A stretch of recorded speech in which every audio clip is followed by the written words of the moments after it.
up, YouTube and Facebook, and welcome to Not Quite Mint. I'm Tom, and today we are doing our comic haul video where we talk about some of the bits and pieces we've been picking up over the last couple of weeks, and especially because it's been Christmas, so we want to show you some bits and pieces. I put the Not Quite Mint bat signal out, and I got a couple of extra guests in again today, so let's get them in, shall we? Just got to change this thing. There we go. So we've got the cheeky Geezer. That is Geeky Guy Comics. Hello. Hello. Hey, how are you, mate? I'm good, mate. Good, mate. Merry Christmas and all that. Yep, all that shitting. All that shitting. Shitting, not shitting. All that shitting. Shitting, yes. Yes, mate. And also, guys, we have Ben from Attention Seeking Geek. Yeah, you keep putting the bat signal out, and it's only me and Charlie who show up, and not actually Batman. So the problem is, I keep pointing it in one direction, trying to get Batman. I end up with you two. Don't point it in one direction; you'll get Louis Tomlinson. Yeah, or Harry Styles. No one wants that. Harry Styles. No one wants that. No, I want Harry Styles. I really want Harry Styles. It's uncomfortable how much I want Harry Styles. What if he was dressed as Clown Hunter? You are? What if he was dressed as Clown Hunter?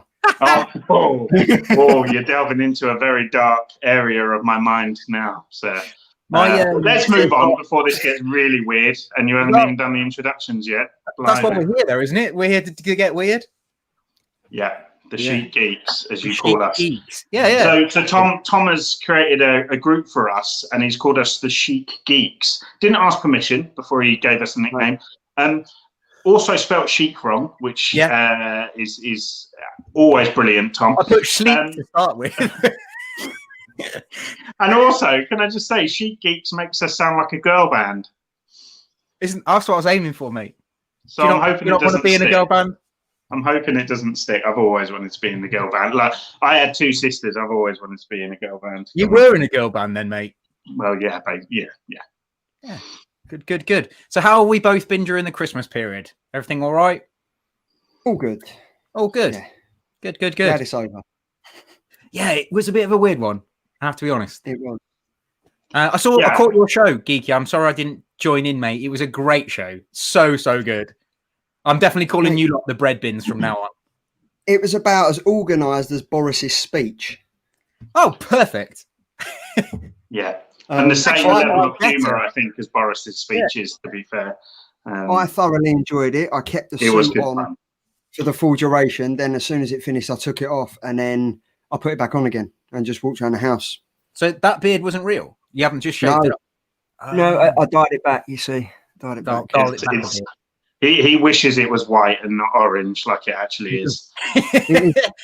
Honestly, copper. Sorry, copper. Do you know that my dad, right? My dad is a ginge, but his nickname is Copper because all through his life he wouldn't have anyone call him Ginger or Strawberry Blonde. It was Copper, always Copper. So whenever anyone asks me what my dad's name is, because he just goes by the name of Copper now, I always say Copper, and they're like, "Oh, is that because he's a police officer?" I was like, "No, it's because he's Ginger." Yeah, I like it. 2020 Christmas is it's. I think the thing we need to take from a 2020 Christmas is that every other Christmas now we ever have will be amazing in comparison. And I think we all just need to take that, even grumpy sods like us. Yeah, you better touch wood, mate, just in case. Oh, I bet he is. We've just mentioned Harry Styles and Clown Hunter. He's definitely touching wood. It only just started.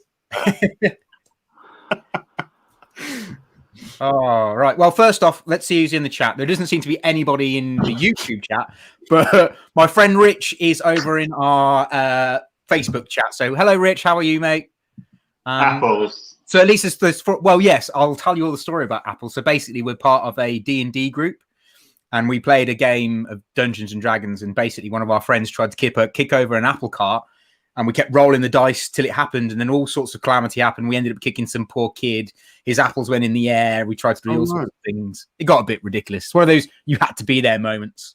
Yeah, Tom, I've sort of attached myself to you because I thought you were one of the few kind of like cool nerds. Same with you, Charlie.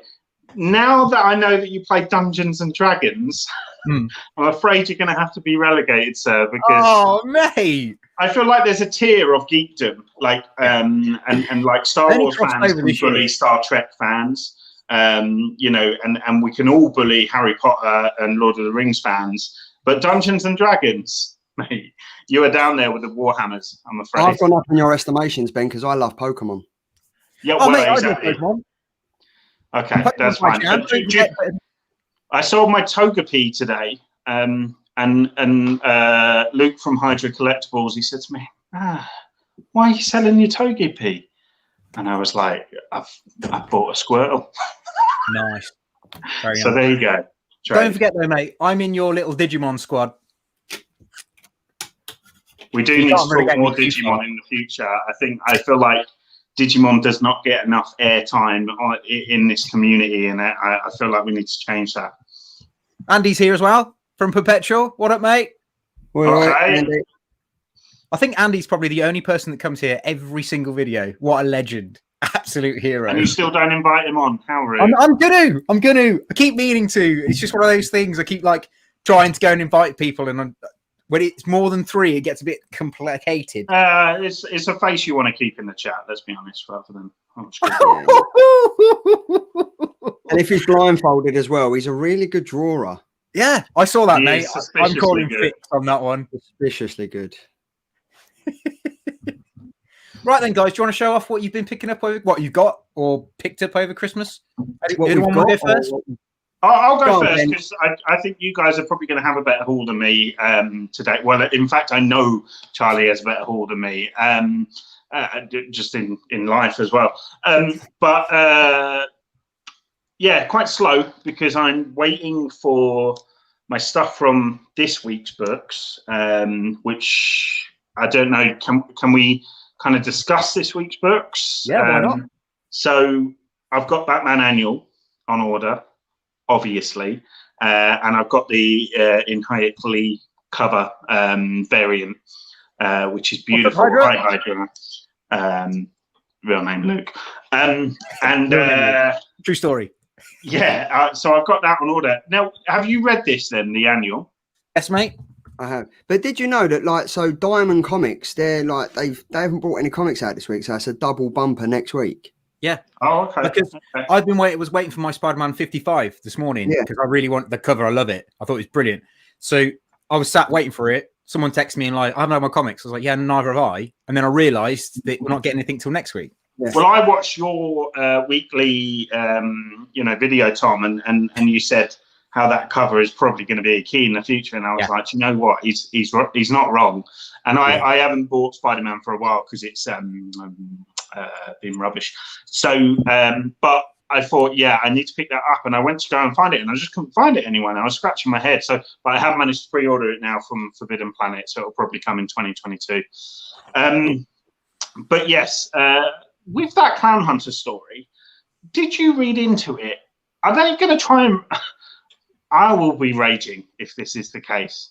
But are they going to try and write him out? Like, because he's obviously gone to, his therapist now and being referred for like anger management and stuff. And what worries me is that from what I know, there's no reference of him in like future state stuff yet. No. Come on, guys, give me some reassurance here. I'm worried. The thing is, right, so obviously this is set after the Joker War. So this is set after Batman's visited him and told him to calm down. And he's had the epiphany with Harley and stuff, hasn't he? Yeah, and then it's kind of like, what is he now? Is he going to become like the paper boy that's licking Leslie's letters for her anger management class? Do you know what I mean? Like, oh, I need someone to come and put this paperwork together because I've got an anger management class that I don't know what to do with. And I mean, come on, you've hyped him up so much. You've given him this fantastic backstory. His mohawk is made out of a broom, and now you're going to write him out as Leslie's PA. I have issues with that. Brooms are rigid, right? Mm-hmm. How does he give it curvature? Yeah. DC. You said about writing him out. I got more the feeling that they're going to try and write him as kind of a new Batman, but like a badder version of Batman, like a Batman that crosses the line. Like a Batflex, Ben Affleck's style of Batman was like just slightly broken, and he was just killing people left, right, and center.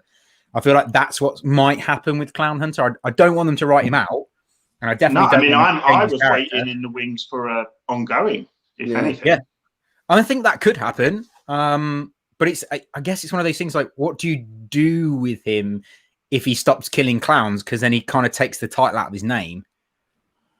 I mean, there was talk of him becoming like part of the Bat family, wasn't there? But in the new, I think is Batman 106, the cover, I think I sent you, Tom, the cover of all of them. He doesn't seem to be on there. And I know Robin has got a new suit.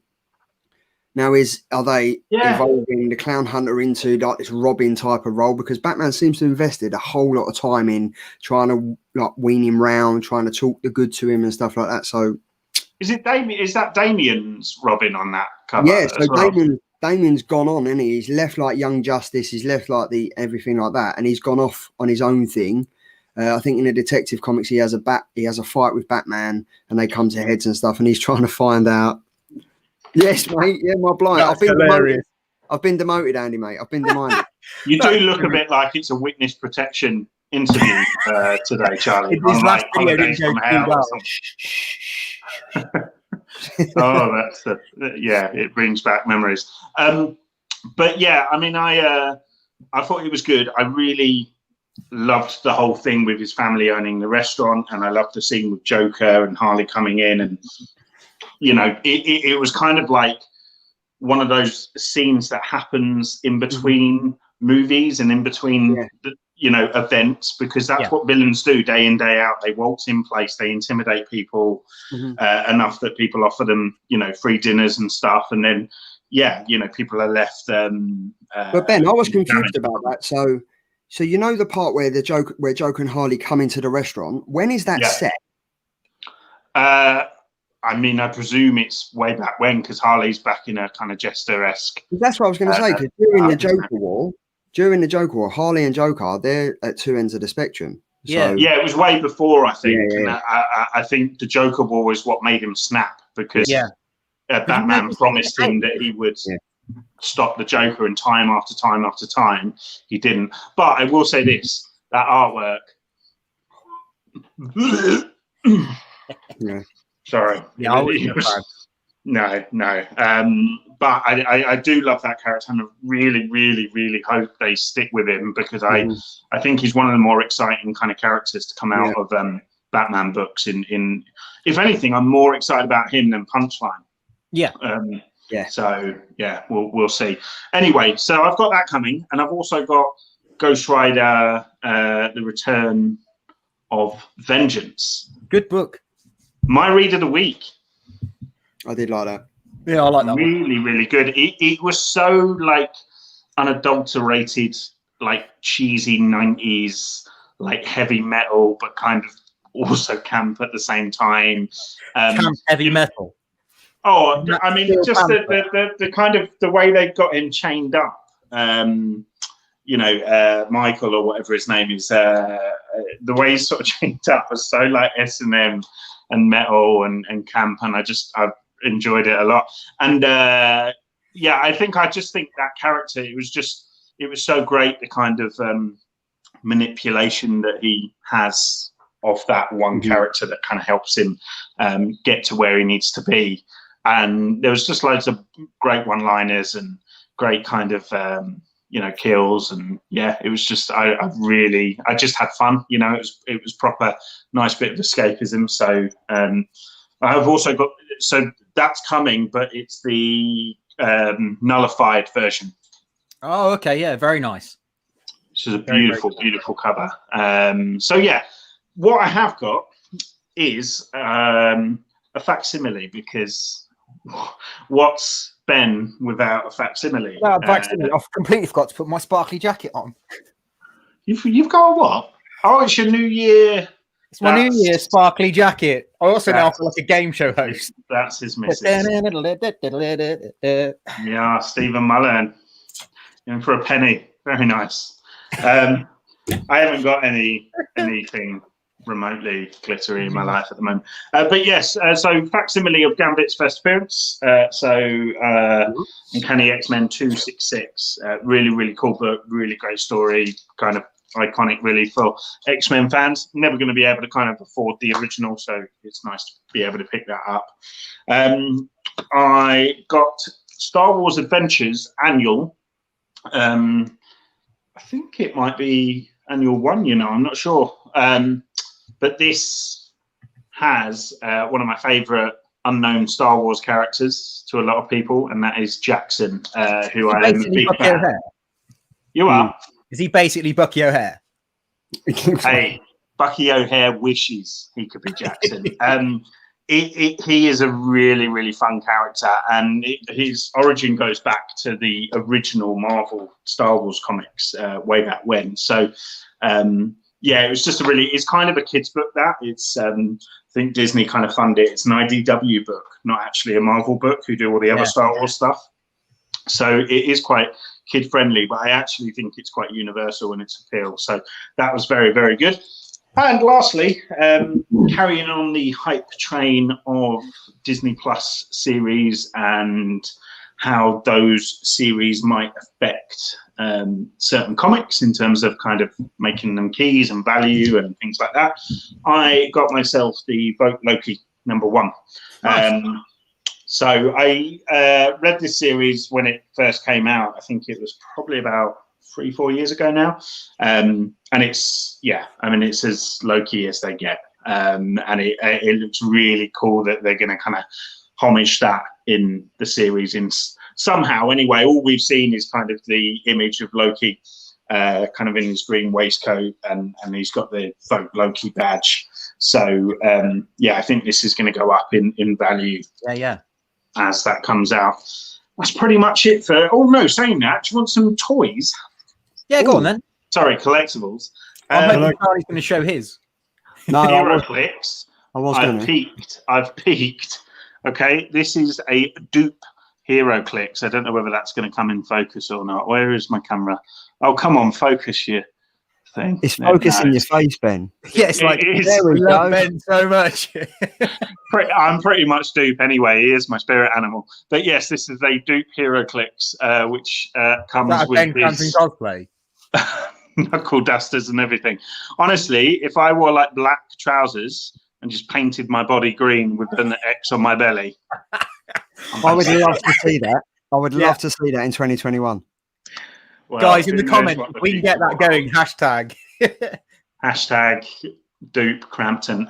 Dupe Crampton, yeah.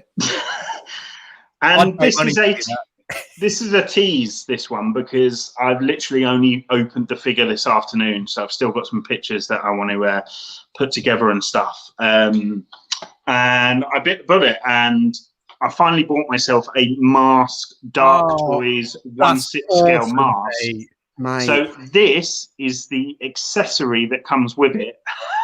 So it's just the accessory, and it's of course Milo. And that's awesome. Yeah. It's such an incredible figure. So I will be posting pictures and videos on my Instagram later. I mean, that's one accessory. He comes with the horn, you know, the tiny little horn. It comes with a sledgehammer and the alarm clock. It comes with the, you know, kind of wooden Loki mask. It comes with the wolf head, like the wolf whistle head. That film is so good. It's just such a great figure. So it's not Hot Toys, it's Dark Toys. So I don't think it's like officially licensed or anything, but it's probably the only kind of 1/6 scale mask figure that you can kind of get out there.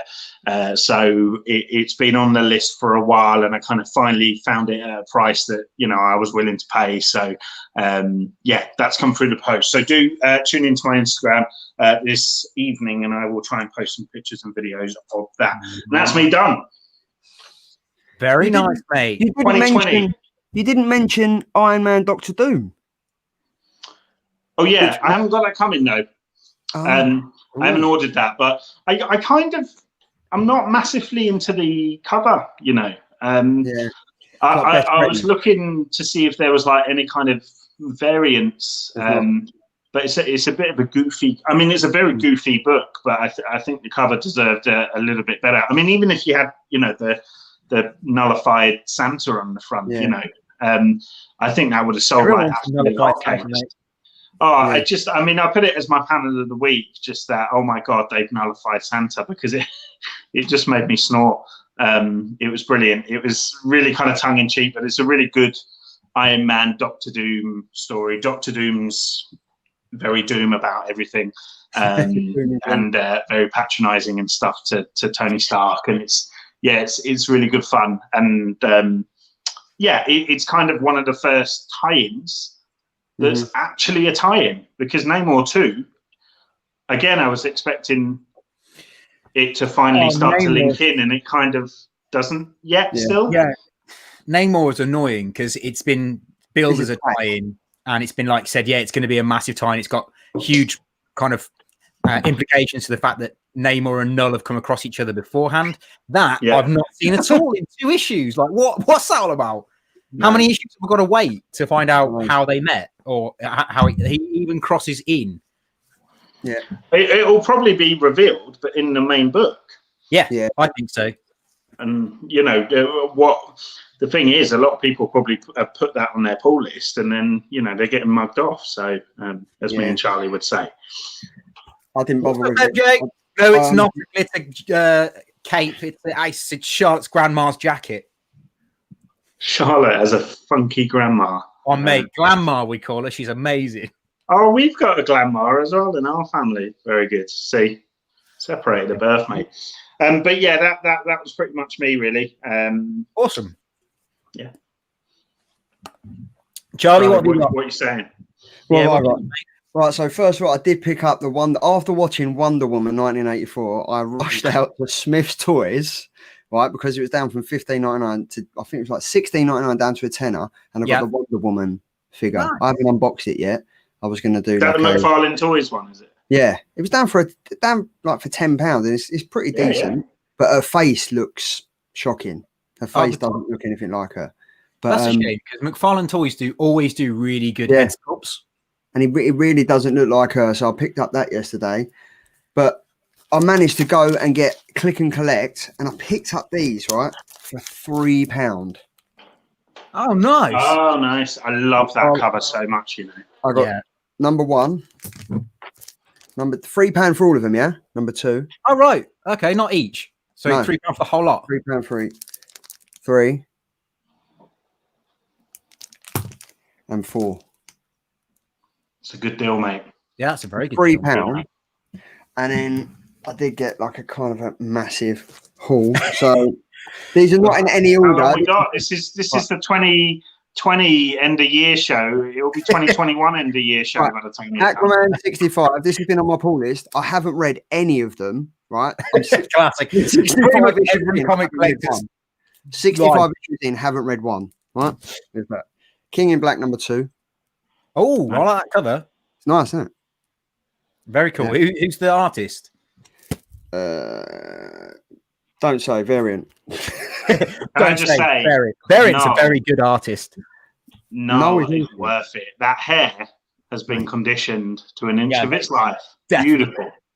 Beautiful. Dude's rocking. King in Black number 1. I got 2 copies of this because I had to go and buy one for the first show, but didn't pick up that. Batman 104. See, with the Batmans, I get the standard covers, and then I get the variants as well by Martina. They're cool, man. I like them. 105. Ben's favourite. Harry Clown Hunter. Now that I know it's a broom, though, it's just like... I love like that. Is that Martina, did you say that? Yeah. I always get the Martina covers as well. Very much like that. Strange Adventures number 7. I'm loving it. I read issue 1 of that and enjoyed it, and then didn't read the second issue. I really should go back and crack on with it. This I thought I'd cancelled after the first issue, but still there. Still there. Still getting the whole thing. Yeah, it's still there. We only find them when we're dead. Great series. One of my favourite series this year. Stillwater. Again, good series. Great. I'm really, really loving this. This is like I like the Skybound, concept. this is awesome. It's kind of like a COVID situation. They're in like this bubble of this place where they live, and if you're in there, you can't die.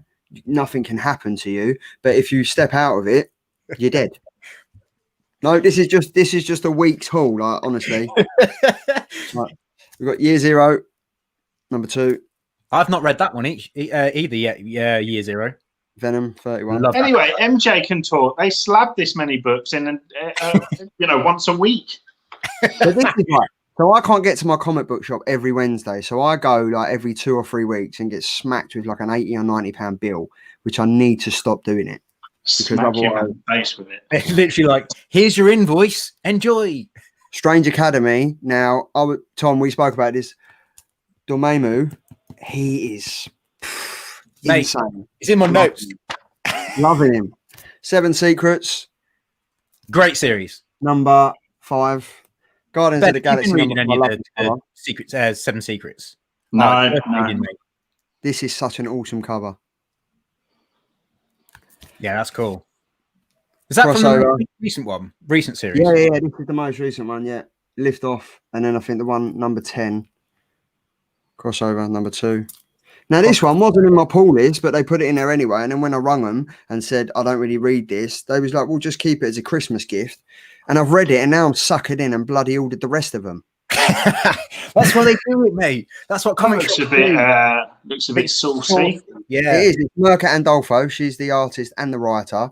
Pretty decent. The opening page is of a baby that needs changing. She rolls over and tells her devil boyfriend, "Would you mind doing it?" The kid's covered in shit, wee, everything, and he looks at it and just puts it back down.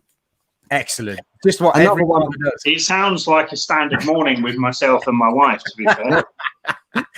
Because you are what? Because her devil boyfriend's sharing the bed with you. No, I am the devil. Okay. Another one that wasn't on my pull list, American Ronin. Okay. I haven't read that. I've And read it's that number one. 2. Number 2, not even number I like the 4. purple on that cover. Very nice. Spider-Woman, number 7. Again, I've read the issue 1 and I've just been collecting them. This was kind of cool cover. Punchline number 1. Oh, yeah. That's beauty, that. It is it's Frank Cho. Gorgeous. And then Walking Dead. 1, 2, 3, 4. Oh, it's the deluxe. Yeah. But again, I've read the first one. Because I read them all online, I never touch these comics. And then I kind of just get spanked with a bill of about 90. I think the last one was about 120 quid. I'm glad I'm not the only one. I never read my comics. The ones that actually come through the post, like because I read online because it's easier. It's just easier to do it. And if I bought like a Silver Age book, I don't want to ruin anything or risk that. So quite often, whatever comes through the post, I've already read or read it. So yeah, I'm exactly the But same. good haul there, mate. That's me. That's like, and I haven't got this week's comics to come yet, and I've literally gone through it. I've cut my pull list down from 26. I've got it down to 15, and I need to get it down even smaller because I can't keep spunking like 70, 80 quid every 2 weeks. It's just not viable. No, not at all, mate. Not in the current climate we're in. However, if you want to go to notquitemint.com and spend your money there, All goes back in the pot, doesn't it? yeah, it all goes back in the pot, mate. I think I've kind of found with my collection that like I've got to a point where I've built it up to the point where I was before I sold, because I sold like a ton of comics about probably about 3 years ago, and I've kind of built my collection back up to the point where it was before, and I've got all those kind of like a lot of the keys and stuff like that I wanted. But then I'm a sucker for these like £1, £2 comics that you get on eBay, you know, and it's just like, oh, that's a cool cover. I don't think I've ever even seen that before. Like really random stuff from like the 90s. I didn't read that comment. What did it say? Like these were lovely jubbly. These were lovely jubbly. Like picking these up, they were perfect. Lovely jubbly. There's my wingman queuing me up. Lovely jubbly. As I said to you last night, I started at 7 o'clock in the afternoon, like 7 o'clock in the evening. Thought, oh, look, I've got another 2 long boxes here. Let me just see. And I didn't go to bed until like 1:30. That's mad, Past mate. your bedtime, young man. Yeah, definitely, mate. You shouldn't be up that late. You shouldn't be out that late. Was I up early or did I go to bed late? Yeah, leave leave us on that one, mate. Tom? Well, I was going to say, do you want me to do my haul, or should we have a chit chat about our favourite bits from the year? It's your show. You are the boss. I never thought I'd say it to a man wearing that jacket, but you're the boss. Make exactly. the rules. I'm wearing the jacket, mate. Because tonight, Tom, I'm going to be. Yeah, exactly. Do you know my mum used to cut his hair, Matthew Kelly? True story. Wow, guys! If you've learned anything from tuning into this video today, it's that Tom's mum used to cut the hair of Matthew Kelly. There you go. Job done. I'm going to leave now. I'm going to let you two finish the show. I bet they're so glad they tuned in. Yeah, absolutely, mate. Why would you not want to tune in for Learn that? so many things on this show. Absolutely. I'm here to educate everybody. Let's all have mum celebrity facts. My mum has given a massage professionally, can I just say, to Aunt McPartlin. Nice. My wife's mum is a hairdresser. My mum's not very interesting, but my wife's mum's a hairdresser, and she cut someone's hair that was staying in the room next to Michael Jackson in a hotel in London. Mate, I think that there you go. How old were they? 12? I think so. About 16, yeah. Go on, Tom. Right. Okay. So Tom looks the part in that jacket, to be fair. You just need to slip on a little silky glove. I've probably got one somewhere, mate, to be fair. That's later. That's how he's seeing in the new year. Absolutely, mate. I'll be doing my Michael Jackson impression after this. So yeah, I got some bits and pieces for Christmas. My missus got me the first issue of Klaus. Oh, Merry Christmas! Yeah, which is a book that is written by Grant Morrison and the artworks by Dan Mora, who's one of my favourites. So I was really happy to get that. I actually got the trade on online. I bought it for my Kindle, so I don't own the first issue. So I was happy to get that. Didn't he release one last year that came out, and it was just like a picture calendar book? Yes, yeah, and he did. Yeah, I got that one. Yeah, and it was like another one about him fighting a snowman, which I've not got, which I'm going to read. Yeah, but that's pretty cool. Charlie, you'll like these. So I finally managed to get these in the post. So the next, like four connecting. Is it 4 connecting ones? Isn't it? Yeah, so it's all 4. I've got all 4 now, but these are the next 2. I didn't even know there were that many ranges. Yeah, it's so cool, man, the way Dan Moore is doing it. He's doing the connecting covers, so it's literally every Power Ranger ever, according to what he says. But I'm guessing that he's including, like, the shadows at the top. They're all, specific Rangers, I guess. Shadow Ranger. Shadow Ranger 2. I've been playing a game on the Xbox, and it is incredible. It's so good. Issue 350 of Wolverine came out this week, and I managed to pick up the actual first appearance of Maverick. Wow, Maverick nice. Is one of my favorite characters from the animated TV show, so it's quite cool picking up. So that's X-Men issue 5, so I was happy with that. Is that's not Omega Red's first cover appearance as well, is it? Oh. No, his was issue. No, I think you're right. I think you are right. Yeah, I think it is his first. Be. Worth looking into. Because he came out in issue 4 or 3. Yeah, it's quite close, I think. So it's worth looking into. I'll have to look into that. Definitely. Also got. And guess what Omega Red is? Russian. And guess what I love? Russians. I managed to get. Well, this is actually on notquitemint.com, but I actually love this. This is one of my favorite covers that we have, so I'm keeping this one. This is Homesick Pilots. If you guys haven't read it, I think it's going to be a really good kind of. Slow burner. It's essentially a horror comic, but these are a band and they're called the Homesick Pilots, and they go into a haunted house to decide to do a gig there, and it just all goes pear-shaped from there. It's really, really good. I really enjoyed it, so I definitely would recommend that one. Fun premise. Yeah, I also got a cheeky CGC, which I'm really happy with. So it's Venom issue 26, but it's signed by Ryan Stegman, Donny Cates, and Creighton Klein. You got that for Christmas? Yeah. Oh, what's the grading there, Thomas? 9.8, mate. Oh, 9.8, mate. Just said it so casually. Top of the bill, mate. And then also, not just am I in a little chic Greek geeks group with you guys, I am part of a little Facebook group of friends that I've made over the last few weeks. Whoa. When did we agree this? Oh yeah, well, sorry, mate. So I was part of a little Secret Santa that we did, and I got some really cool stuff in my Secret Santa. I don't know who it was out of the group, but they sent me some. I got some little cards. Naughty. They're all a little bit naughty, to be fair, which is always nice. Oh, I like that Harley one. That was nice. There she is. They're pretty cool. And then there were some comics in there as well. So I got a couple of Thor comics out of it, which I'm really happy with. So you got Thor Corpse. Oh, I like that colour. And then I got the Mighty Thor issue. Was it 430? Oh, I thought it was the first appearance of Absorbing Man. Then it's not.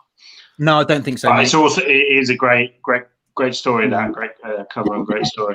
And I got this. I love me some Crusher Creel. Oh mate, he's so cool. Is that another cosplay for you, mate? You are. Is that another cosplay? I wish it could be, but unfortunately, I have breasts, which he doesn't. So the prospect moves. Sorry, offending anyone who has a real breast tissue and not just congealed butter. Yeah, I would like to do like an Absorbing Man, but he's topless, isn't he? So it just wouldn't. I think you should try it though, mate. It'd be good. I might try a Photoshop job, but yeah. Yeah, great. I got this as well, which is the House of X issue 5 of 6, but it's the variant cover of Magneto, which I really like. And I don't have that one, so I was really chuffed for that. But the pièce de resistance of this kind of Secret Santas, I ended up with 2 covers I don't own, which I've wanted to. Well, I do own one, but I don't own this one, and I love it to pieces. I think it's great. Excuse my camera. So it's the Greg. It's the Greg Land issue of Thor, issue 7, and it's his cover, which has got all the X-Men on it, and I absolutely love that. I just think it's great. Is that's the Jason Aaron one? Greg Land is the artist, but it could be the Jason Aaron run. Yeah. Fantastic writer, great artist. Yeah. It was a good run, to be fair. And then I got a second version of the Spawn Bible, but this one is not as knackered as the one I actually own, so it's nice to have a second version. I'm pretty sure this signature is not legit, but it's a pretty cool comic to get. And this is like fun cover. I like the way it looks like a Bible. Like a Bible. I mean, the Spawn Bible has such a sentimental value for me because it was the first comic I ever American comic I ever actually owned. I've still got mine, and my mum's kind of stapled it together, taped it together, put it back together for me, where I've ripped it and done all sorts of crap with it. So it's nice to have a clean version I can actually legitimately hold on to. That your mum hasn't ruined. Yeah, I mean, to be fair to her, because I liked all the artwork in it, and I liked the stories of all the characters. I tried to write my own. So I took all the pages apart, took the pins, the staples out, and slotted in my own pages. So my mum was kind enough when I was like, "Oh, I've ruined this," to unpick all the things, put it all back together, but with tape rather than staples, so I could never do it again. Just her and Matthew Kelly, painstakingly removing Matthew Kelly in the living room. Did it all for me, mate. Right then, you're guys. like the Frankenstein, the Dr. Frankenstein of comic books, doing that. Yeah. Oh, mate, I did it. I've done it to so many things: toys, comics, books. Nothing that living though. You're like Sid from Toy Story. Yeah, basically. My boy. Good old Sid. Can't go wrong with a bit of Sid. Are you still doing any of your art, Tom? I am, mate, but not as much as I'd like to be doing. Mainly because I'm doing the shop now, and also my day job is a graphic designing, so I don't tend to come home and want to do anything art-wise, if you get my drift. But anyway, so shall we do our year in review, guys? Who wants to go first? Shall we do best series first? Top series of 2020? Go on, yeah. Go on, Ben. First. Ben? So I have gone for the Marauders series. So I've actually only got 2 issues in my possession, and that's the first issue and the 12th issue, but they are lovely kind of matching. It's almost like 12 was a homage of 1, and cool. 1 was barely months old, and they're already doing homages to it, but I had to pick it up because it's just gorgeous. This series for me, I really felt like it took Kitty Pryde in a completely new kind of. It really evolved her as a character,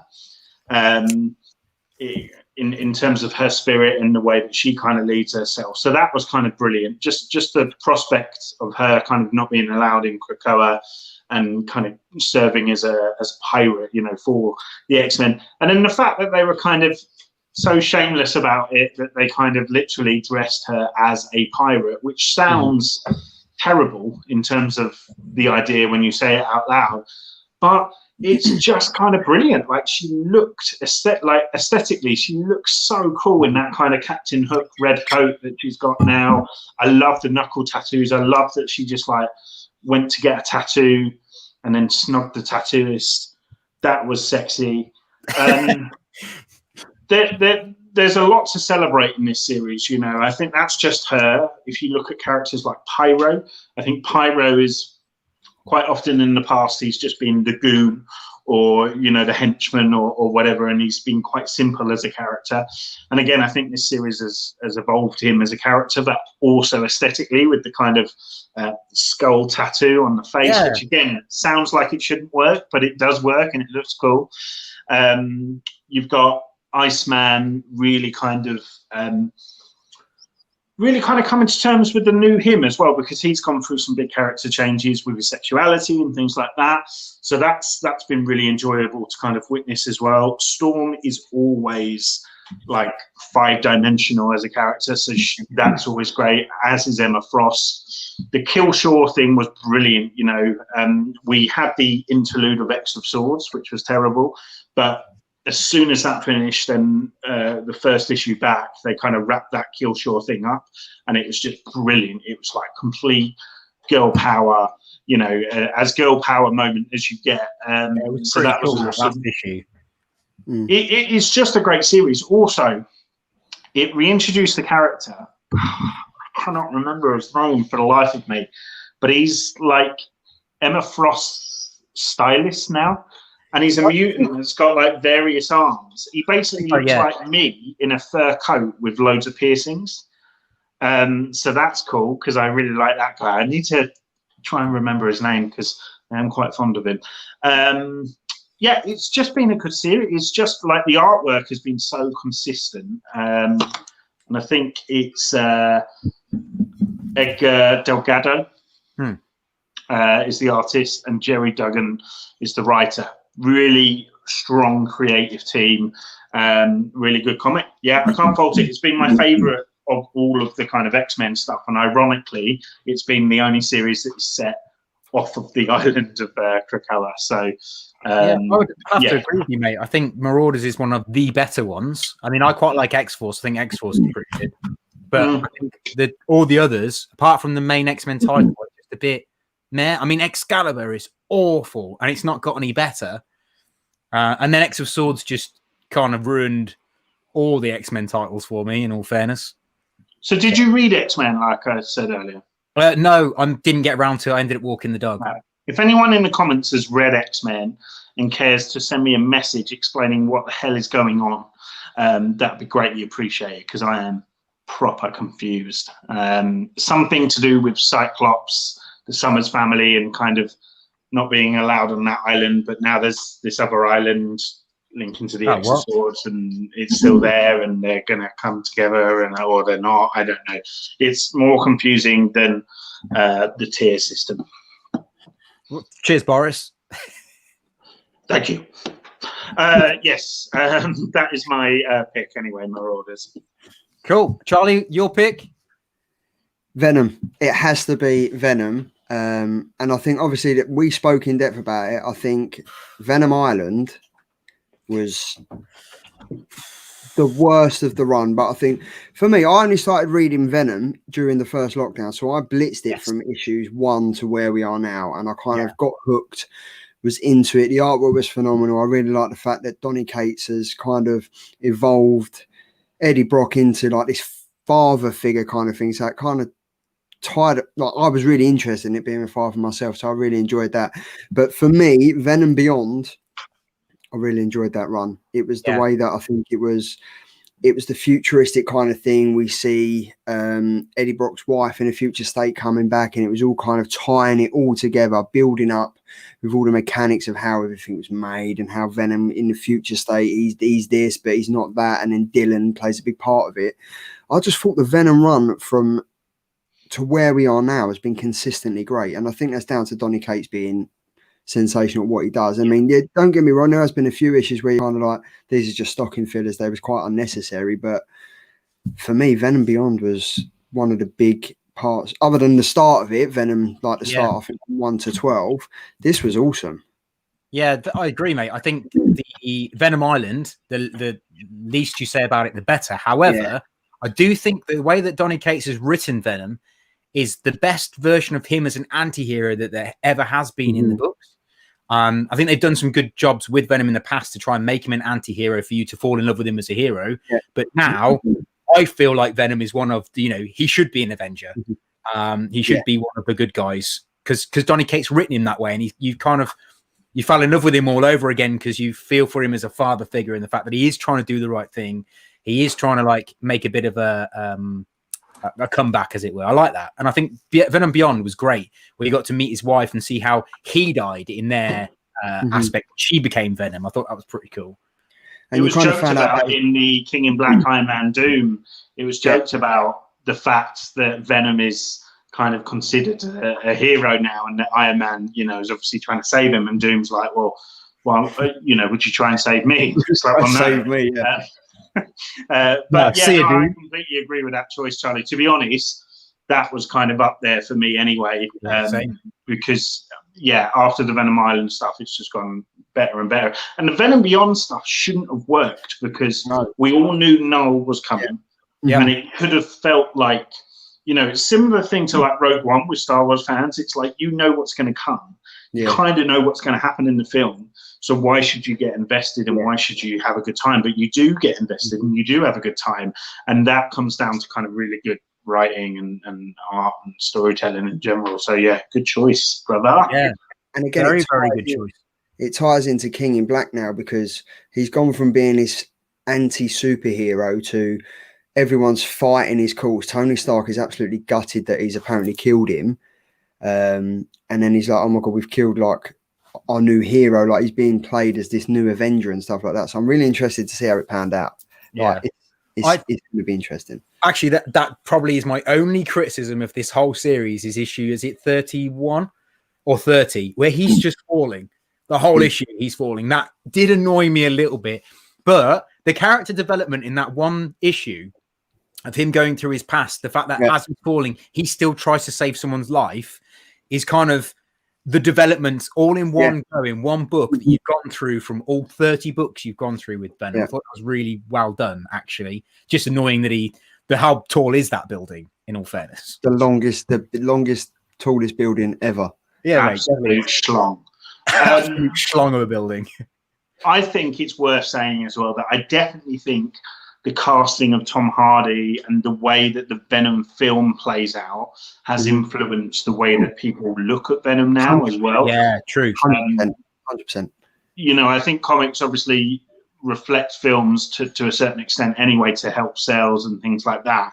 But I think if I went to my wife now and said Venom, she probably wouldn't say villain, because she's seen the film. Yeah. That's all she knows, so she wouldn't necessarily class him as that. So it's been interesting to kind of see the comics try and evolve his character to that point as well. Right. So, I mean, I've got various whinge points about that film, but another day. We'll save that for a different day, mate. Yeah. So my 2021 or 2020 pick is actually started in 2019, but is the Power Rangers Teenage Mutant Ninja Turtles crossover. And mainly because I actually stopped collecting comics books themselves years ago and started doing it digitally. And then this came out. It actually is what me and Rich originally started the YouTube channel about, was just to review these sorts of things. And this is kind of my Not Quite Mint book. So for me, this is what started my new lease of life with comics. I loved it. It's great. It's written by Ryan Parrott. He's incredible as a writer. And also, who doesn't want to see the Shredder pick up the Green Ranger's ring and become the Green Shred Ranger. I mean, that was so cool. And also you got the Turtle Megazord is in this. It was just a really cool, like, it was almost like my childhood brain had been put onto page by somebody else, written in a really fantastic way. The one thing I would say about it, as a criticism, in the first issue, there was so many hi-yas and kayas and kapows, it annoyed me. But then the Shred Ranger turns up, and I'm like, oh my God, this is amazing. I feel like I'm 5 years old again. This is incredible. Have you ever even watched Power Rangers? Yeah. They literally have their breakfast and they're like,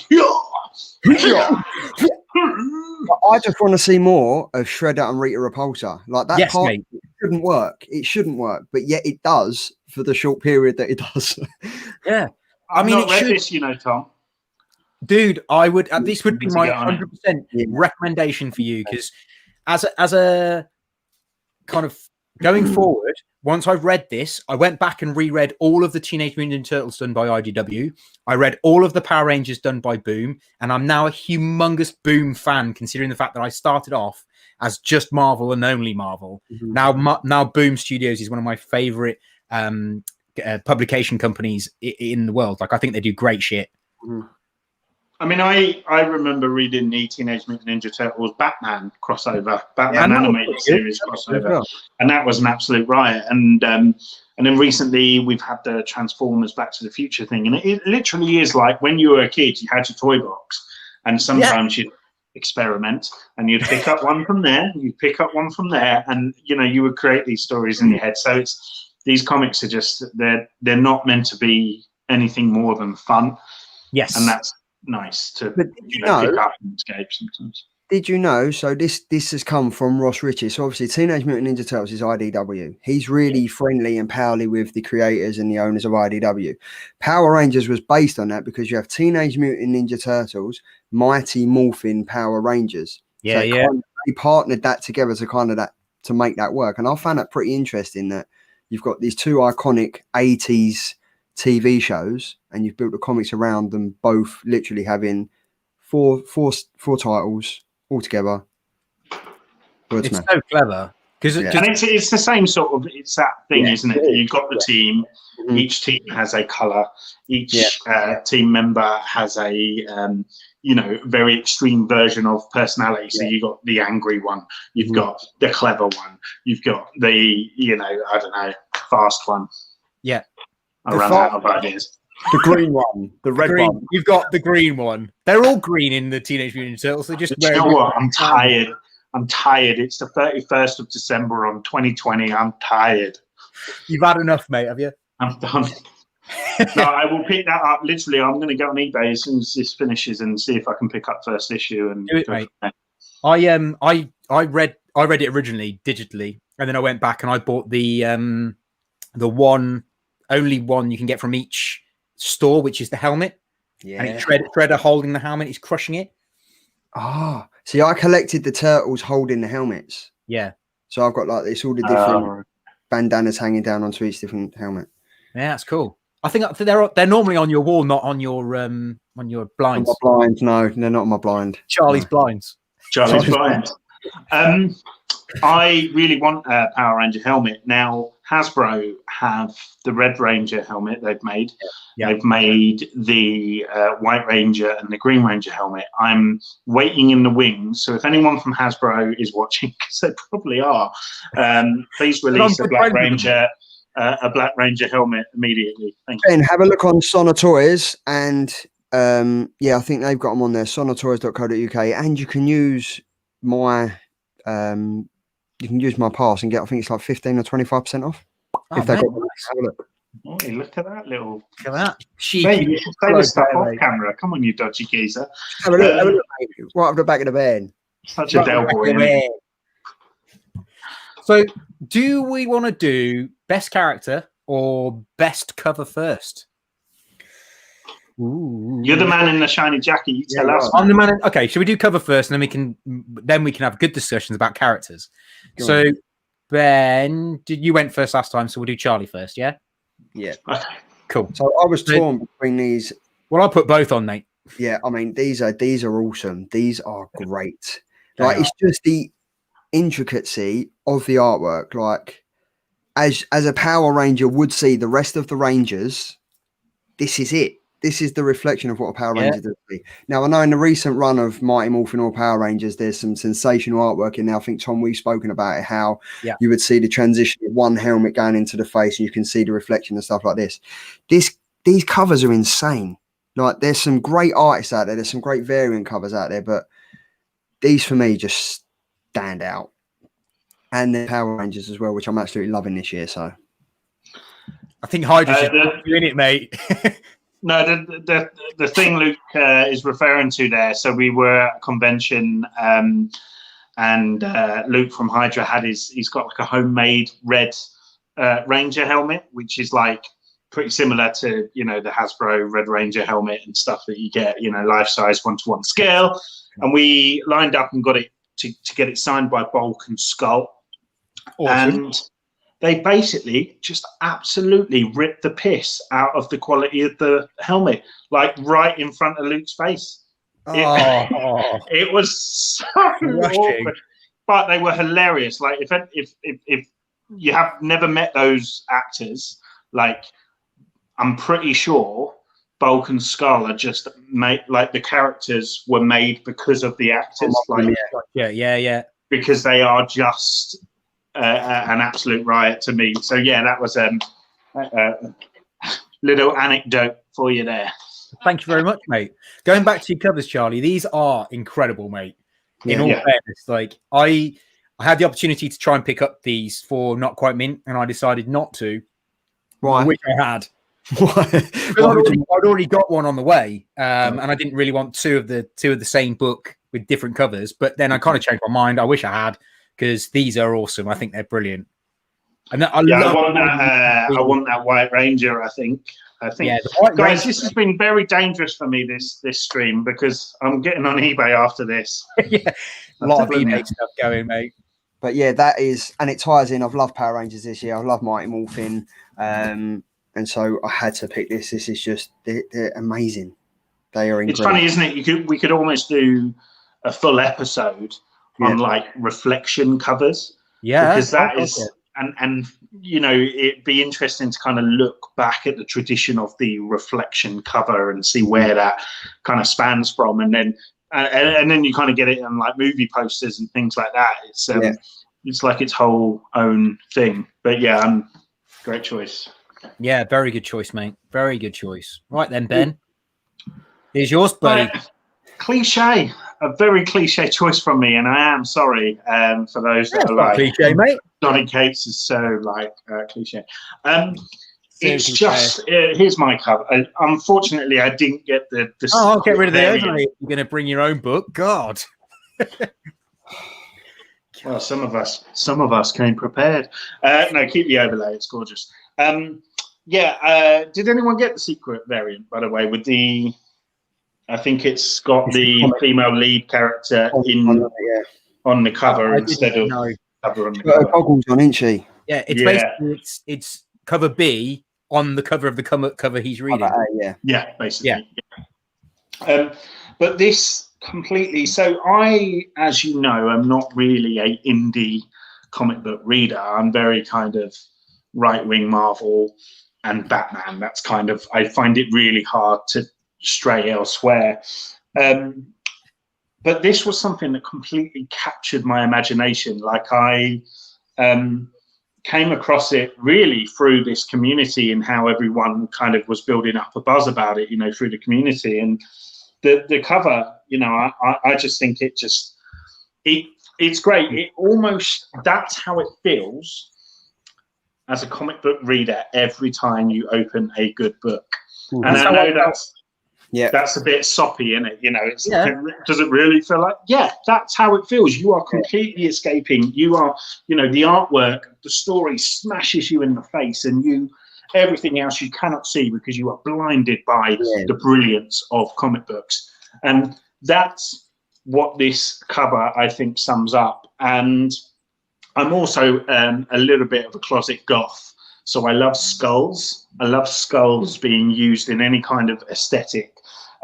So the fact that it's like blown off the front of his face and his skull showing. Now, what I was going to choose, and I will give an honourable mention to, is the variant of this from Rafa Grassetti, which basically shows the view of the comic. Oh yes, You see a close up of the face that's been, blown off. Skin's gone like. And I was so annoyed because Sad Lemon Comics had it up, and I never ordered. I knew about it, but too late. So I never managed to pick one up. But I do think it's a really special comic. I think it's a slow burner at the moment. We're on issue 2, and it hasn't necessarily kicked off yet. But I do think I've got butterflies that this is going to be a very important kind of story, and potentially have some pretty historic kind of. Well, already I think with the name drops and there's kind of hand cameos and whatnot. So, but yeah, this cover for me, I just think it's just, name me a cover that kind of includes that much color variety as well. It's almost got a similar feel to the Spider-Verse film. That kind of comic book static and dots and kind of imperfect prints and stuff like that. So yeah, I can't gush about this enough. Crossover 1, it's my choice. Wait, I was saying about my 2020 pick, the Teenage Mutant Ninja Turtles one. That's exactly how it made me feel, the whole thing.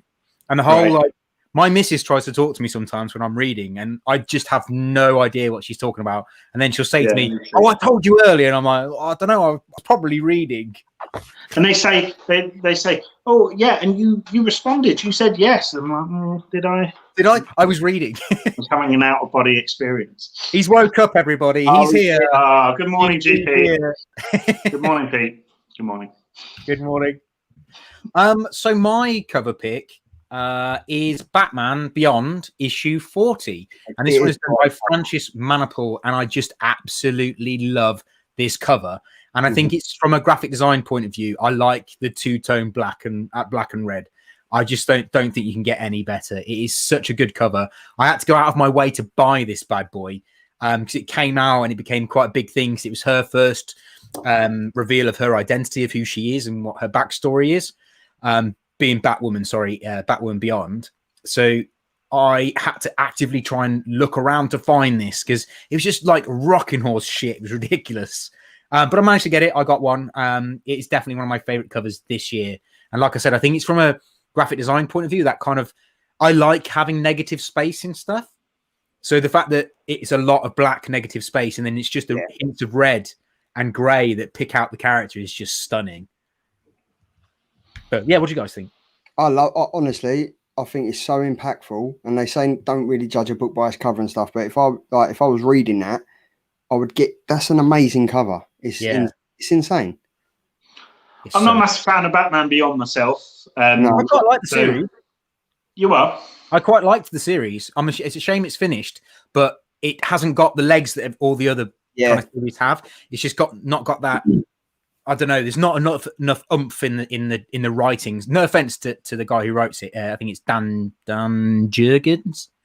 But yeah.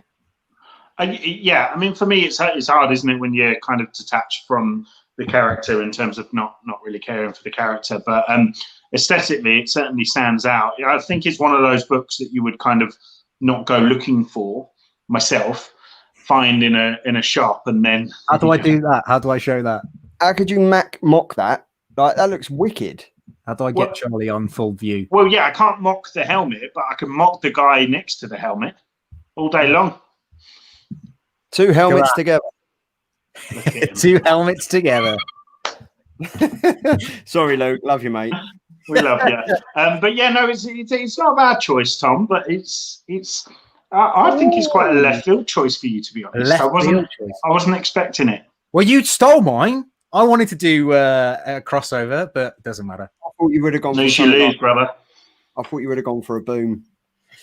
Well, I to be honest, it was a massive toss-up between. I thought he would have went for one that's on his shop, to be honest. I also considered that, but then I thought, nah, at the end of the day, I'm not here to plug the shop. I'm here to talk comics with you guys. Well, no, I'm going to plug your shop because a cover that I have ordered from the shop, I think it's Strange Academy issue 6, the David Nakayama variant, is absolutely gorgeous. And if that was this year, I mean, that so far is the front runner for my cover of the year 2021. I agree, mate. I like the Gwenham version of that book. Yeah. I'd agree. I think his artwork is stunning. Yeah. See, for me, Strange Academy, I'm going to tie this in if we're ready to move on. Let's move on, mate. Might as well do my character first. Segue. So for me, Strange Academy. There we go. I'm kind of like, I've just taken over. Just take it over, mate. You can talk about my character. It's fine. I've just linked by Charlie. I was watching Jonathan Ross the other night, and I was like, he really links it in well. So yeah, Strange Academy leads perfectly into Tom's best new character of the year. So my best new character of the year for 2020 is sorry, I'm going to go this right now. Doyle Dormammu, who is the illegitimate child of Dormammu. And he made his. Don't say that 10 times when you've had a couple of beers. We'll definitely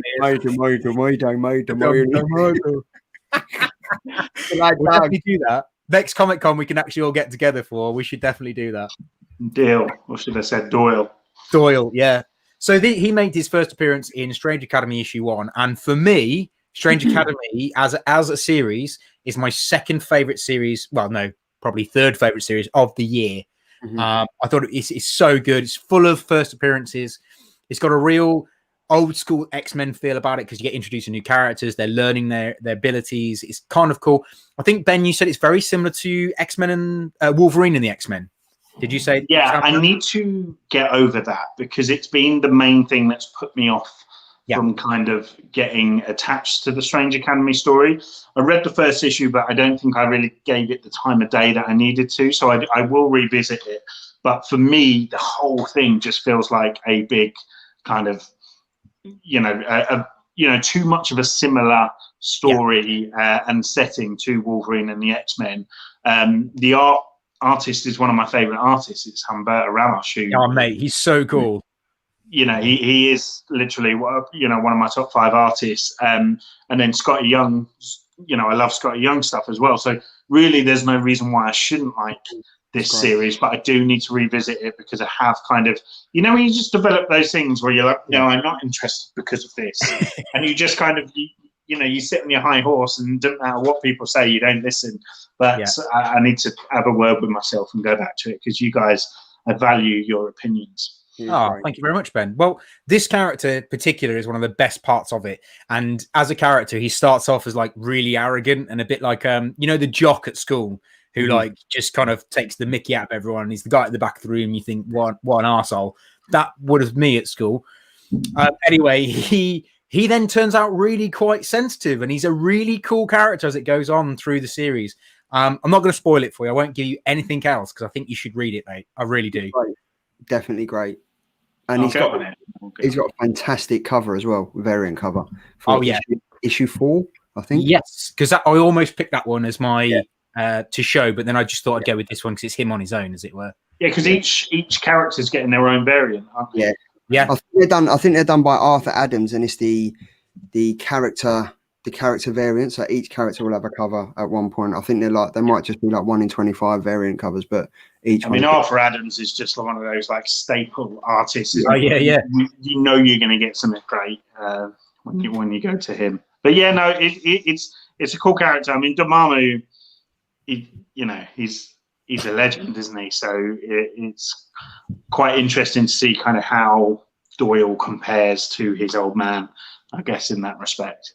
See, I've just looked into the chat and it kind of leads on again. Everyone's pulling in perfectly here. I'm just going to be, everyone's helping us out, mate. So people are mentioning Erica Slaughter, which happens to actually be, bugger me, our Geeky's pick of the year. For me, Erica Slaughter is just badass. She is just, if anyone's not reading Something is Killing the Children, second favorite series of the year. God. Get into it. It is insane. It is done by James Tynion III, who everyone knows from Batman and various other stuff. But this, for me, is insane. The story, the artwork, the dialogue, everything. As a horror comic from Boom Studios, this has come totally out of left field from them because it's not something that they'd really do. But this is insane, and she is such a great character. It's just, she's got everything. She's got wittiness, she's got the anger issues, she's got just everything. She's kind of like a ghetto, rougher, round the edges version of Harley Quinn, but she's got so much more to her than Harley Quinn. I never thought I'd say that, but she. Whoa, Charlie! Just be careful. Mate. Say She's very much. I found her very much similar to what I would have expected Buffy the Vampire Slayer to be now in 2020. Like that badass, I don't really care. However, I have got a heart kind of character. I think she's great. Are you reading this one, Ben? Are you reading this one? it's not. I need to lose my Who's Killing the Children virginity. Tell you what, I wasn't reading it, and then Rich recommended it to me because he wasn't reading it, but someone said to him you should read it, so I read it, and I'm hooked. It's one of my. You lot have been gabbing on about it for weeks. The community, every stream I did, something's killing the children. Like, so I need to get on it so I can just be, one of you sheep. It does look cool, and clearly, she's COVID safe there. So, if anything, she's a good role model. Hydra said, "Love her because she's wearing a mask in 2020. What a hero!" But Ben, just as a little thing, the artwork is just insane. Yeah, I mean, it sounds right up my street from the synopsis and stuff that I've heard about. So, I am definitely keen. Geeky guy, Power Rangers gear. Yes. There we go. Pete wants to know. I might do a collab collab. for our next show, mate. The Cockney Ranger. Luke supplies the helmets. I supply the morph suits, and Tom can supply the graphical posters that we will give out. Dude, my wedding is going to probably get postponed till 2022, so we should do a stag do. We'll all go out dressed as Power Rangers. Oh, yes. Or no, you could be the Power Ranger, and we could be what are they called? I've got a really good idea. You could be a Power Ranger that lost his job and was like in lockdown and just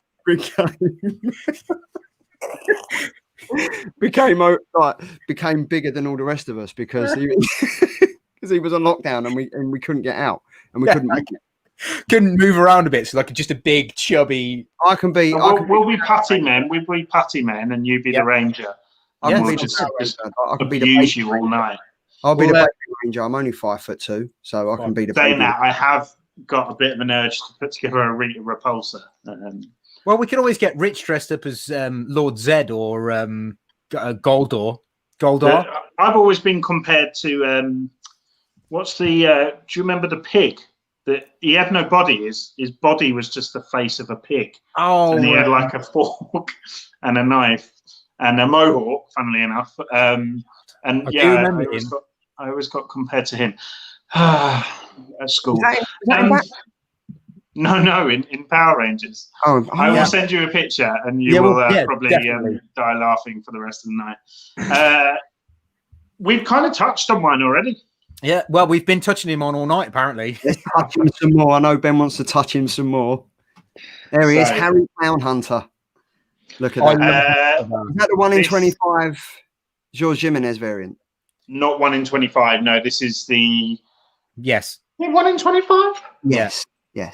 I'm going to let you into a little secret. I don't usually get good covers like that. I'm quite impressed with myself. That's the 1 in 25. I'm going to let you into a little secret / a slight plug on Not Quite Mint / if you want it, just let me know. Okay. I have got a James Tynion IV signed issue of this coming back with a Jimenez remark on it of Clown Hunter. Oh, okay. Well, we'll have conversations. £725. Everything you own. All in. And you get 10% off if you put in Not Quite Mint. We'll take your money. I got no money. Look, I've got no money left. We'll take your money. I'm buying shit like this. I got no money left. Right. Yes, Clown Hunter is my choice. So I've just bought some of my favorite covers. This is of course that 96? Is that 96? No. So you got 96. This was the first appearance, and then you've got 99, which was the first cover appearance, I believe. It is a variant. But... That is a Derek Chu. That's amazing. That cover. I now massively remember what you're on about. Hydra's said with the pink mohawk. Wasn't he like in a biker gear? Yeah. That's cool. Kids called me it. Oh, that's cruel.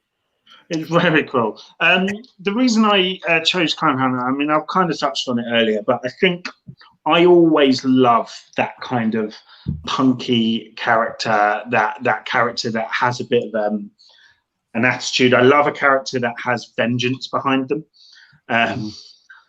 Good. Cheers, Luke. Cheers, mate. I love a character that's blinded by vengeance. I think that's a very interesting kind of human study.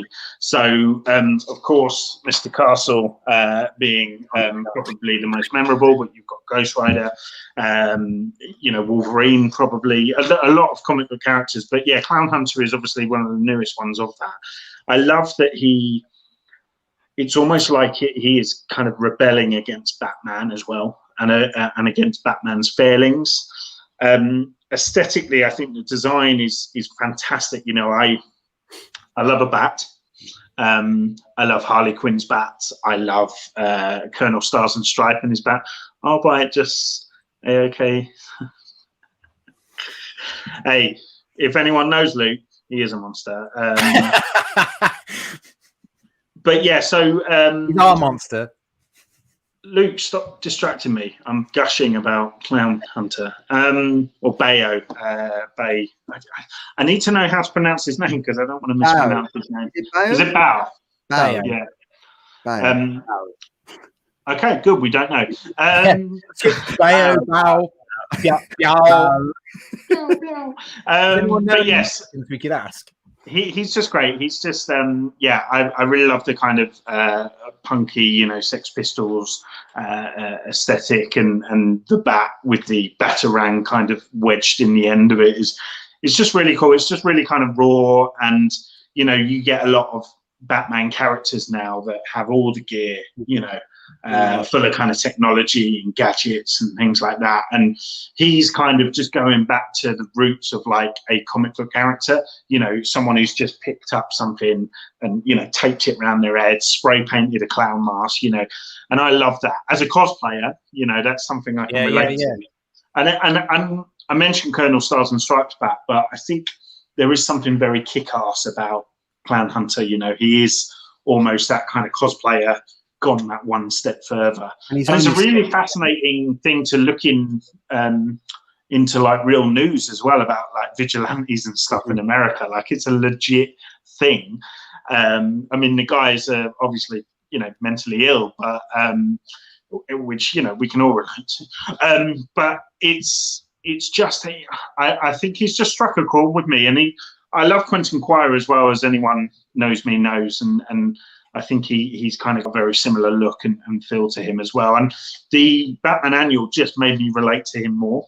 Yeah. Because he's quite open about the fact that he's just a 17-year-old who loves computer games. He loves computer games because they're an escapism and they've got the rules. You set out with a task, you complete the task, and you get graded for the task. And life is not like that, and he finds that hard.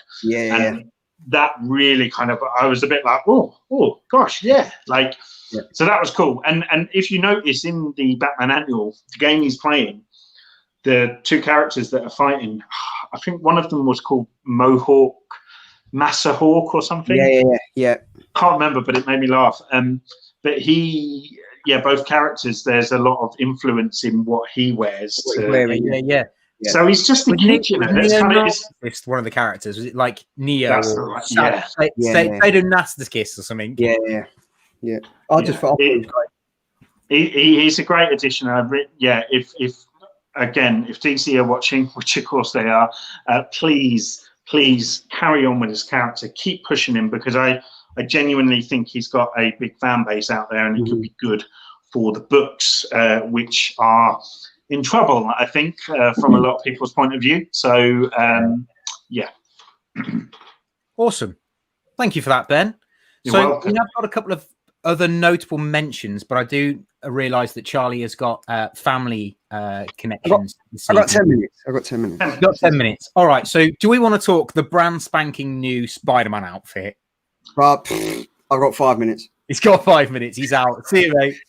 Right, for me, this looks like a DLC from a computer game. It looks like a downloadable content that you would get if you didn't complete all the missions, and PlayStation were like, well, we've got to give them something. They've just paid £55 for the game. Take this. Yeah. Do you know what? I think it would be better if his face was blue. If the mask was blue, I just think I might be a bit better on it. But it just doesn't feel like a Spider-Man outfit. It almost feels like this is a brand spanking new character that Marvel are doing, and they're just slapping Spider-Man's insignia on his chest. Yeah, I mean, for me, nothing about it screams Spider-Man. You know, he's obviously had different suits and stuff throughout time, but you know, the most popular suits are the suits that have red and blue involved, or at least, you know, red and black, or whatever. And you know, Superior Spider-Man was evidence that you can make new extreme kind of looks for Spider-Man, but still kind of, it's still taught, you know, it still kind of says Spider-Man.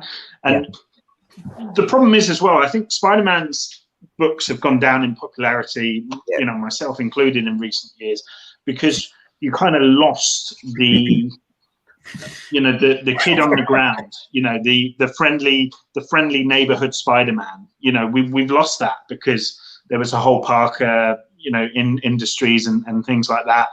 And for me, the less kind of technology and you know, gadgets and things like that Spider-Man has, the better. You know, those original books, it's just him and his web slingers. That's it. And I got a question for you. What do you dislike more, this or the Batman suit that we see in Joker War? Or what the one that Joker has? Yeah, no, it's the future one. It's the future, isn't it? The future one that is the one that Alfred gives to Batman. Alfred's left for him. Yeah. I'm all right with that future one because it was a future one. I didn't think 2020. Do you know what I mean? Like, it was meant to be in the future, and it was kind of like, unless there's you know, elements of this story that we don't know about, and this is set in, you know, it's Spider-Man 3040 or whatever. I don't know. I just didn't think 2020 could shit over us anymore. But then I was going to say 2021 is supposed to be the year we're supposed to looking forward to, and then we got this shite turn up. Yeah, like, it's really.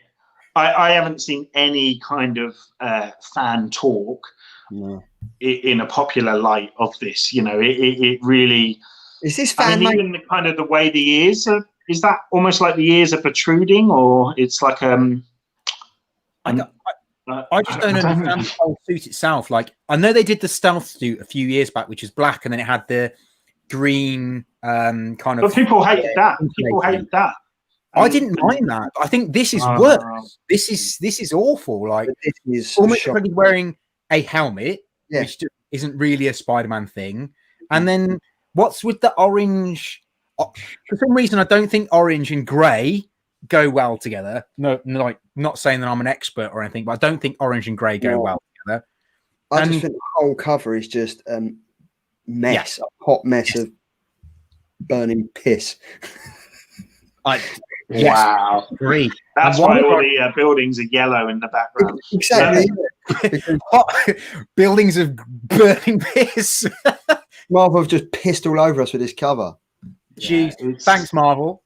It's not nice. I mean, you know, Spider-Man has not been good. And I read 55 this week, and it's maybe slightly getting better, but I still think it's pretty poor. It's you know, the whole story that's going on at the moment for me is just one big recycled job.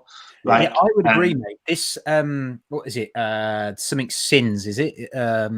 It's original The Last Remains. Last Remains. Yeah. That's it. So I same as you, mate. I read issue 55 today. I actually think it's the best one for a long time, but it still didn't really grab me like a Spider-Man book should, and that annoyed me. I haven't read any at all. None. No, don't. It's pretty poor. So I guess you want to kind of get fans excited, and I think this has had the absolute opposite effect. And the problem is as well, this is what, 62? We're only on 55. For me, they should not be releasing those covers so soon, because you then kind of spend 5 issues going, I'm just waiting to see what this new suit is in 62. I'm not really bothered about what's going to happen in between, because clearly it's not going to have a big, it's not going to mean anything. Black suit when the launching super was. Yeah, I mean, yeah. Shut up, Luke.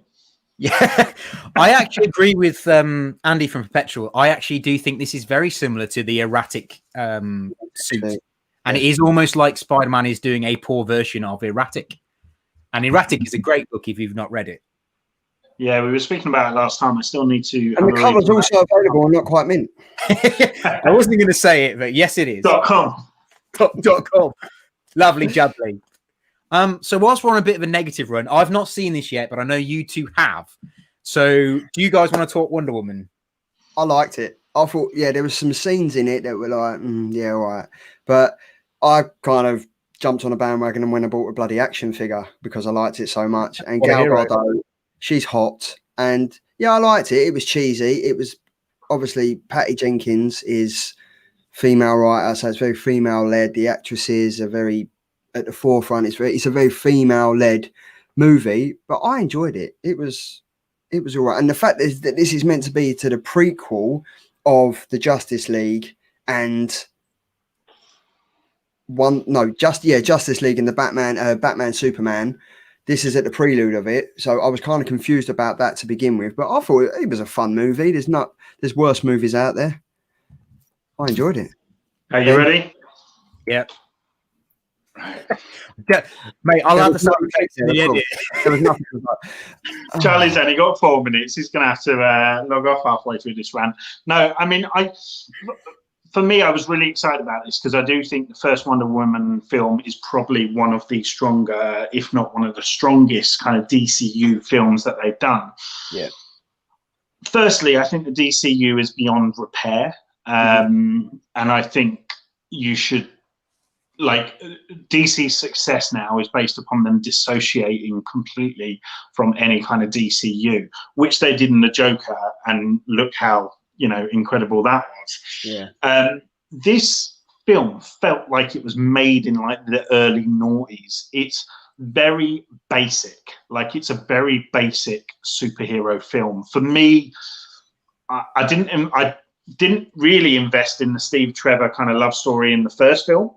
And this film did no favors in, for me kind of investing in it moving forward. It's, I'm going to try and not spoil stuff, but it's not, I'm going to try and not spoil stuff, but it's not, the way that he comes back doesn't really make a huge amount of sense. No. And it's not kind of described in a great way. Someone messaged me and basically said, oh, well, yeah, Wonder Woman's basically raping some random guy. Which, if anyone's seen the film, they will understand. But yeah, it's very odd anyway how Steve Trevor is brought back. So that didn't make sense. And also, it just opened up some massive plot holes in the DCU.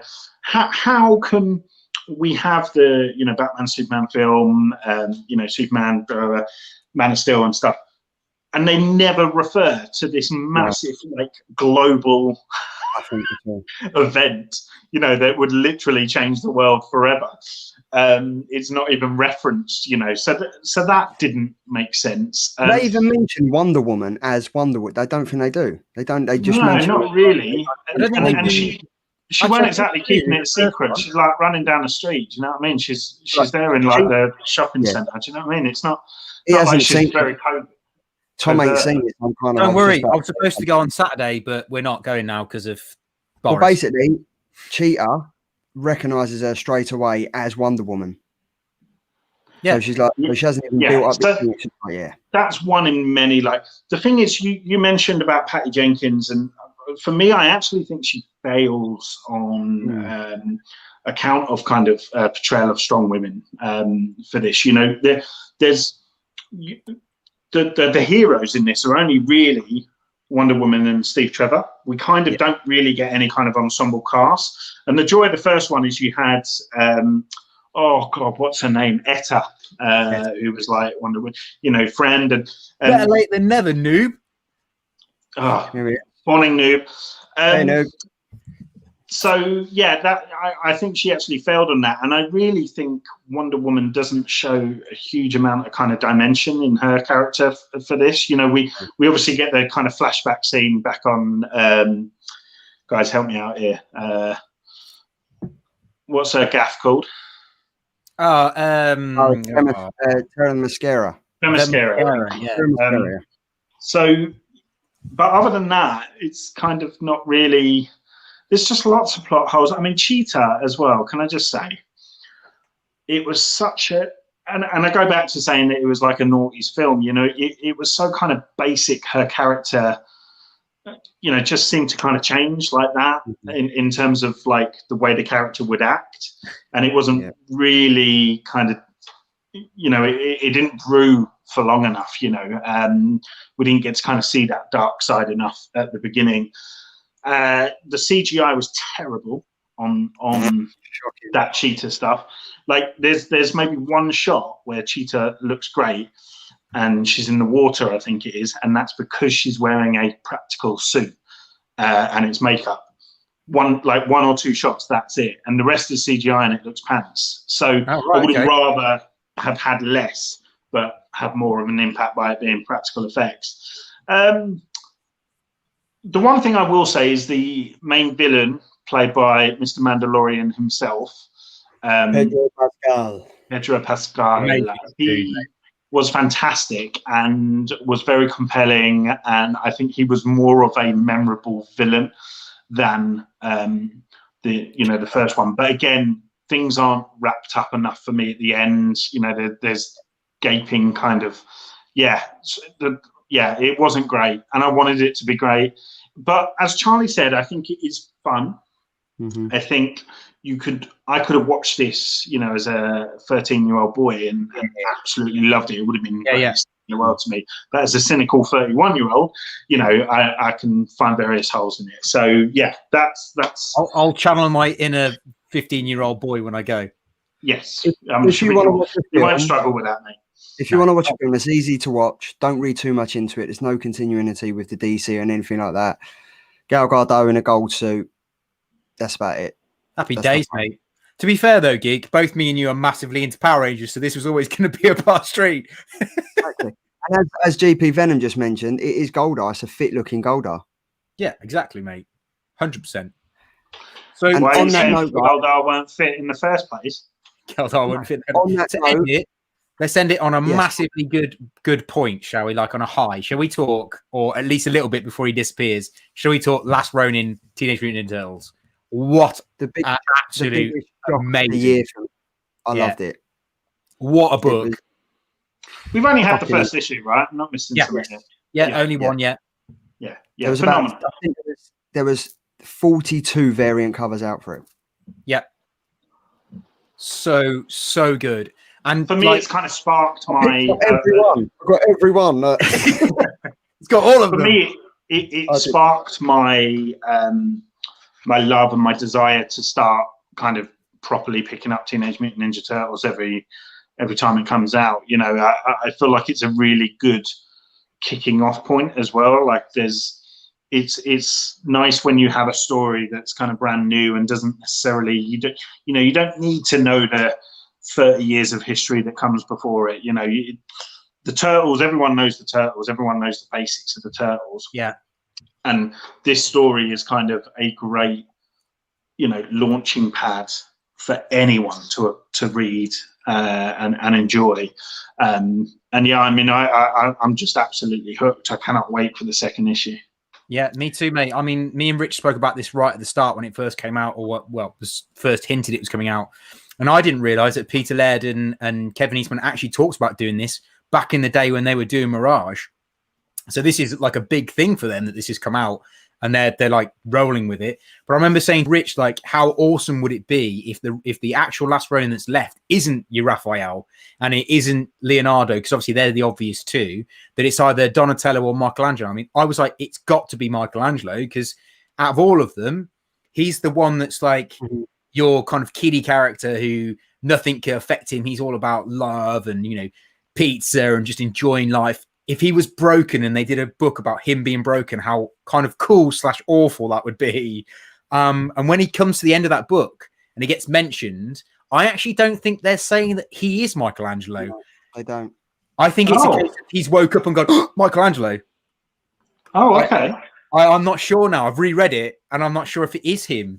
And on that note, guys, if I don't leave now, I will not live to see issue number 2. Issue number 2. Thank you so much for joining us, Geeky. It's been absolutely amazing spending New Year's Eve with you two gorgeous fellas. I wish you all the best. I hope 2021 is much, much better for you. Yeah, and you, mate. Thanks for tuning into this fantastic show. If you're not following him or subscribing to these two guys here, make sure you do it. Check out Not Quite Mint. The shop is fantastic. And check out Attention Seeking Geek for his sexy masks images that he's going to put up over the next couple of days. But guys, I love you both. I've got to go because I've now got to rearrange Happy Hogmanay. But yeah. I love you all, and I shall see you later. Take care, bro. Later. See ya. It's very interesting, Tom, and I am going to reread it now because you've blown my mind a little bit there. So if you read it, so the bit at the end when he sets up Boltright and he says Michelangelo, or like I think it says, or she says Michelangelo, it's kind of a, has he said it in his sleep, or has it come out like he's a bit of a shock? So yeah. Okay. Well, we'll have a read. I mean, for me, I think it'll be a shame if it's not Mikey, because I think there's something so fascinating about the one that always jokes and stuff being a bit broken, and trust me, I can relate to that more than anything.